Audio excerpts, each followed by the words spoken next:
Hello everyone, welcome to my channel. आज मैं आपको बहुत ही सिंपल स्ट्रेचेस बताने वाली हूँ। सुबह उठने के बाद हमारी बॉडी काफी स्टिफ रहती है, तो वो स्टिफनेस निकालने के लिए हमें कुछ स्ट्रेचिंग करने की जरूरत होती है। और ये सिर्फ लेडीज के लिए नहीं है, ये लेडीज, जेंट्स और आप किसी भी एज में हो, ये सभी के लिए स्ट्रेचिंग एक्सरसाइजेस है कि हमें कैसे हमारे मसल्स को रिलीज करना है, हमें फ्लेक्सिबल करना है। दिन भर में आप बैठे हुए काम करते हो तो बहुत देर बैठने से हमारे मसल्स अकड़ जाते हैं, स्टिफ हो जाते हैं, तो वो स्टिफनेस निकालना जरूरी है। उसी से हमें बैक पेन या नेक पेन जैसी चीजें नहीं होंगी।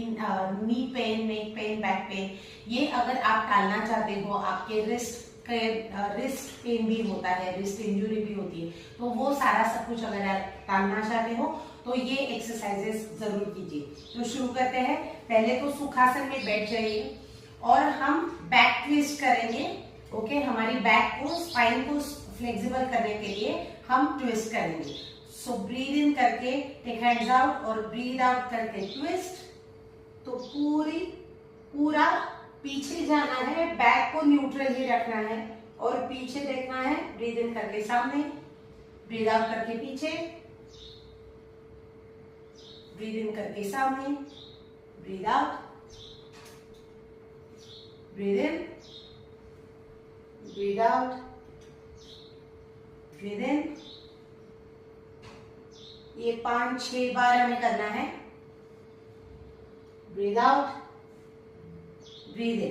तो हाथ को मैंने बिल्कुल भी मेरे पीछे की तरफ, मतलब नजदीक रखा था, तो नजदीक रख के अगर आप ट्विस्ट करते हो तो आपकी पीठ न्यूट्रल ही रहती है और आपको यहाँ पे आपके वेस्ट लाइन के ऊपर और आपके स्पाइन के ऊपर काफी स्क्वीज महसूस होगा और वो होना चाहिए। इससे आपकी स्पाइन फ्लेक्सिबिलिटी भी बढ़ेगी और यहाँ पे भी एक प्रेशर क्रिएट हो जाने की वजह से आपका डायरेक्शन अच्छा हो जाएगा।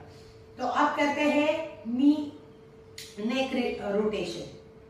तो नेक रोटेशन के लिए पहले तो सीधा बैठना है, पीठ को भी सीधा रखना है। अब रोटेट करेंगे, ब्रीद आउट करके चिन को नीचे लाएंगे, ब्रीद इन करके ऊपर। तो चिन ऊपर, बिल्कुल भी ऊपर रहनी चाहिए, तो फ्रंट नेक पे काफी स्ट्रेच महसूस होगा। जब आप अपनी चिन आपके चेस्ट के ऊपर प्रेस कर रहे हो तो पीछे की तरफ स्ट्रेच महसूस होगा। तो धीरे धीरे इसे रोटेट करना है, ऐसे ही anti clockwise. Breathe out, breathe in, breathe out,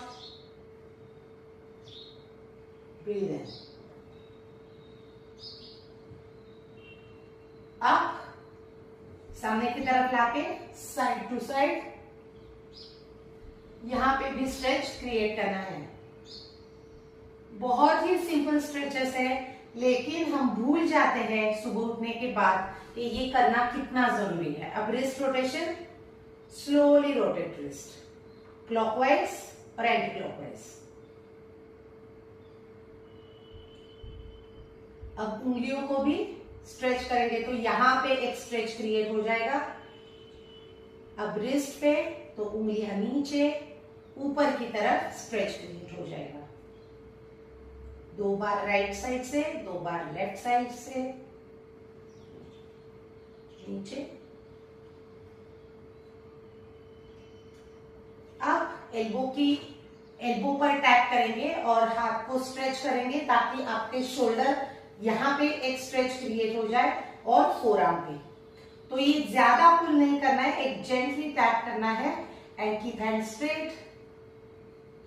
hold करना है, सांसें लेते रहनी है। नीचे, लेफ्ट साइड। हाथ बिल्कुल भी सीधा होना चाहिए, आपका रिस्ट और आपका शोल्डर एक ही लाइन में होना चाहिए, तभी आपको शोल्डर पे एक टेंशन क्रिएट हो जाएगा और वो होना चाहिए रिलीज। अब वापस से एल्बो पे टैप करेंगे और slightly bend towards this side. तो यहां पे पूरा स्ट्रेच एक क्रिएट हो जाएगा। Release, left side, left to right, release.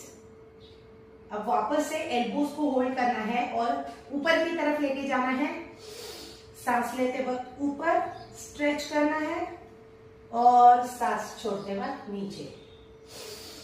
सांस लेते वक्त ऊपर नीचे ऊपर। तो चेस्ट के ऊपर भी, चेस्ट बाजू में भी एक स्ट्रेच क्रिएट हो जाएगा। ऊपर नीचे वापस 4 या 5 बार तो इसे करना ही है रिपीटेशंस में। अब शोल्डर रोटेट करेंगे।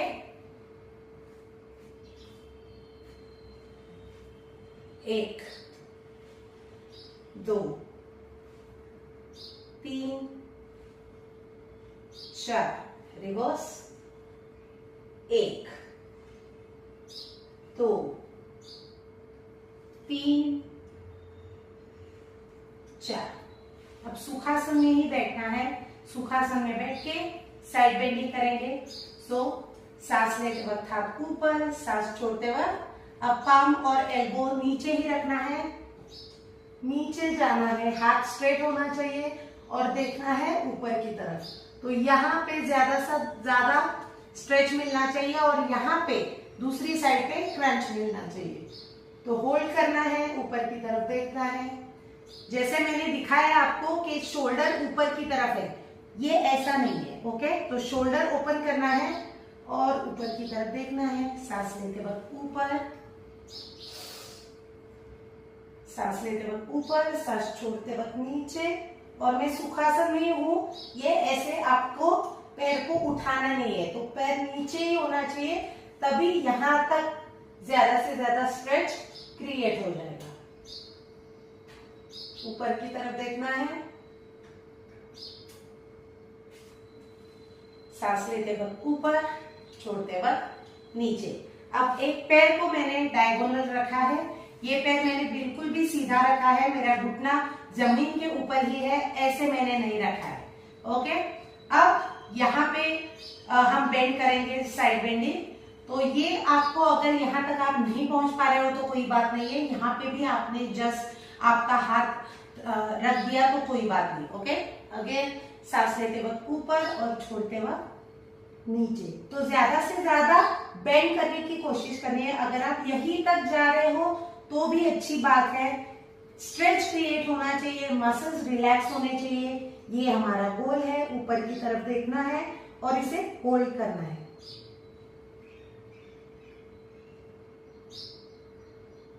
वापस से आ जाएंगे। अब शोल्डर को मैंने मेरी उंगलियों की तरफ रखा है। ओके, अब इंटरलॉक थम्स और सांस लेते वक्त हाथ ऊपर और सांस छोड़ते वक्त हम जाएंगे जानु शीर्षासन में। तो आपको आपका सिर घुटने तक ले जाने की कोशिश करनी है, यहाँ पे रखना है। अगर आप नहीं रख पा रहे हो, नीचे नहीं जा पा रहे हो, तो keep pressing your head towards me. अगर आप ऐसे रख पा रहे हो तो कोई बात नहीं है, धीरे धीरे प्रैक्टिस से आपको आ जाएगा। यहाँ पे वापस होल्ड करना है। मैंने पैर को बिल्कुल भी सीधा रखा है, घुटना लॉक होना चाहिए।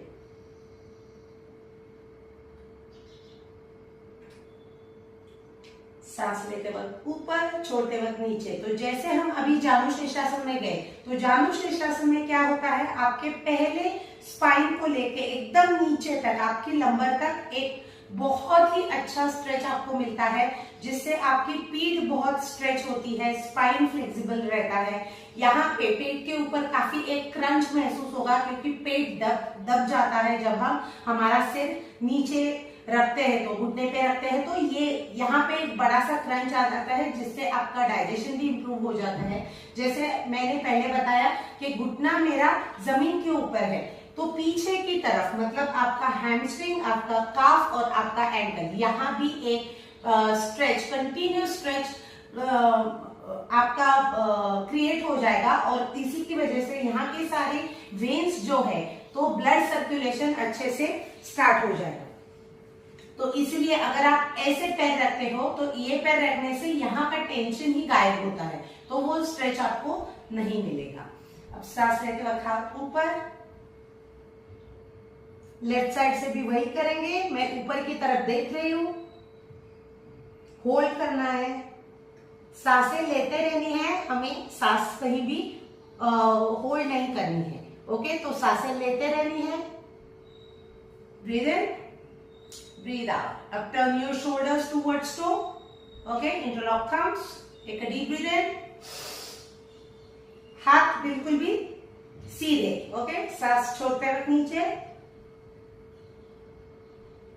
Head down over knee and keep breathing. Okay, तो आपको ये ध्यान में रखना है कि आपको यहाँ पे सांसें छोड़ते रहनी है। अदरवाइज अगर आपने सांस ज्यादा सांस ले ली, सांस छोड़ने की वजह से सांस ले ली, तो यहाँ पे एक क्रैम्प क्रिएट हो जाएगा। तो क्रैम्प आ जाएगा, तो वो क्रैम्प अवॉइड करने के लिए हमें जब हमारे घुटने जब छाती के नजदीक आते हैं तब हमें हमेशा सांसें छोड़नी होती है, तभी आपको क्रैम्प बिल्कुल भी नहीं आएगा। ओके, तो हमें नीचे जाना है,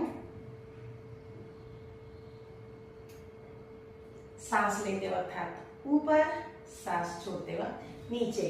अब दोनों पैरों को हम सीधा रखेंगे। अब एंकल को भी रोटेट कर देंगे,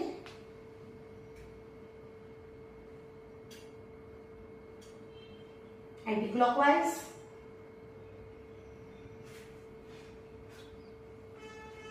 घुटने को ला देंगे चेस्ट के नजदीक। जैसे मैंने अभी बताया कि हमें सांसें छोड़नी है, तो जैसे घुटना चेस्ट के नजदीक आता है तो एक पेट के ऊपर ज्यादा क्रंच महसूस होगा और सांसें यहाँ पे छोड़नी है। Release, left side, keep pressing chest, keep pressing it towards chest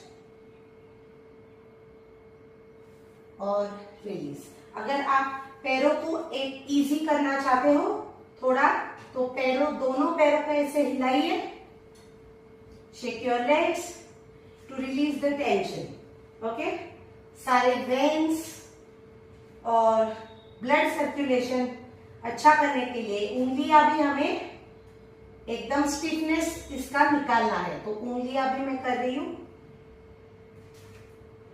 ये हो गया हमारा बेसिक स्ट्रेच।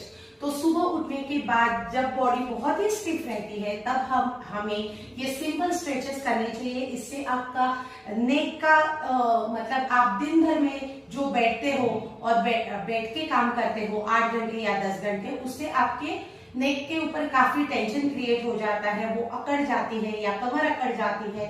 तो ये सब टालने के लिए ये बहुत ही सिंपल स्ट्रेचेस है और एज का कोई बैरियर नहीं है। कोई किसी भी एज में अगर आप हो, कोई भी मेल फीमेल, सभी के लिए ये स्ट्रेचेस बहुत ही जरूरी है। मुझे कमेंट बॉक्स में जरूर बताइए कि रोज सुबह उठने के बाद ये स्ट्रेचेस करने से आपको कितना हल्का महसूस होता है, आपकी बॉडी कितनी हल्की महसूस होती है और दिन भर में काम करने के लिए आपको कितना अच्छा लगता है। मुझे कमेंट बॉक्स में जरूर बताइए। तो अगर आपको ये वीडियो अच्छा लगा है तो इसे लाइक कीजिए, शेयर कीजिए और सब्सक्राइब कीजिए। अगली वीडियो में मिलते हैं, तब तक के लिए बाय बाय।